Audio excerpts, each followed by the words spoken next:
In the future, you can shoot guns to raise or lower mounds of earth and throw grenades that cause pillars of rock to erupt from the ground. At least that's the promise of Fracture, the latest third-person shooter from LucasArts. Does it make for a solid gameplay mechanic, or does it give the game a shaky foundation?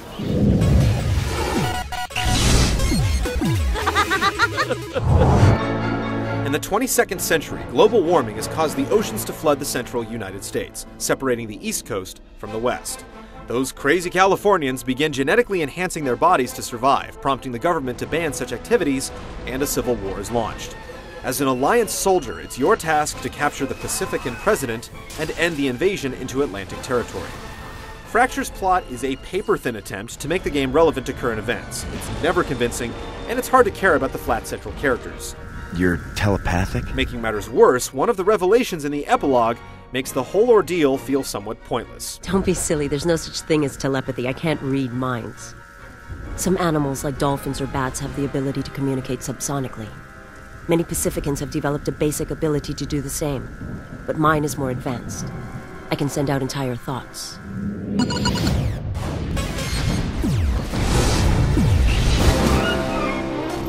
Fracture's single-player campaign takes place in 3 lengthy acts from San Francisco to Washington, D.C. Once you're acquainted with your terraforming equipment, you'll use your abilities to scale walls, dig through tunnels, and solve light puzzles to advance.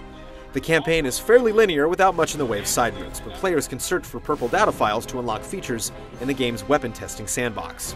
Fracture also features several online modes. There's standard deathmatch, capture the flag, and territory-style options, as well as excavation, which has both teams competing to dig up buried markers.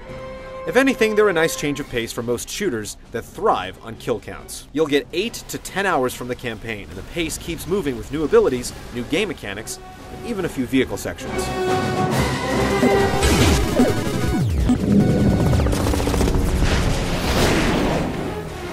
Terrain deformation is the main hook, and it has a significant impact on the gameplay, making it feel more like an adventure game than a straight-up shooter. The entrencher device that raises and lowers the earth is mapped to the upper shoulder button, with grenades and guns mapped to the bottom. You can raise the ground or toss a spike grenade to reach high platforms, lower the ground to dig under walls, use the earth to push up bridges, or dig trenches to guide rolling bombs. In combat, your entrencher is an essential tool that allows you to create instant cover in heated firefights, and in tight tunnels you can even use earth to crush enemies against the ceiling, which is especially cool. Fracture also has a great set of weapons, in addition to standard assault rifles, rockets, and sniper rifles.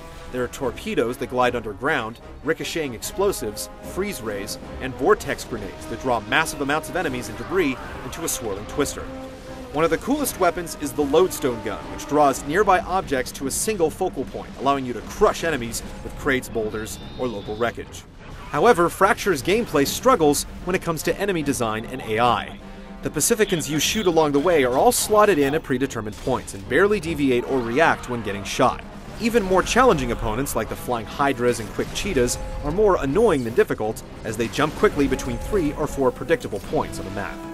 Sometimes enemies, including bosses, completely forget about you, stop attacking, and just stand out in the open waiting to be shot. The game also loses steam towards the end with a repetitive series of puzzles and a disappointing final boss. If you enjoy games as toys to tinker around with, Fracture is a fun physics playground with lots of room to experiment. It's just a shame that the game part feels unfinished.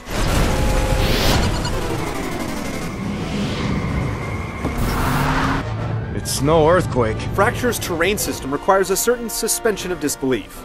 While enemies and crates can go flying, you can't shake the foundations of any major structures. The overall look of the game and its characters is woefully generic, with frog-throated green men and a main character that onlookers may mistake for 2 humans balder.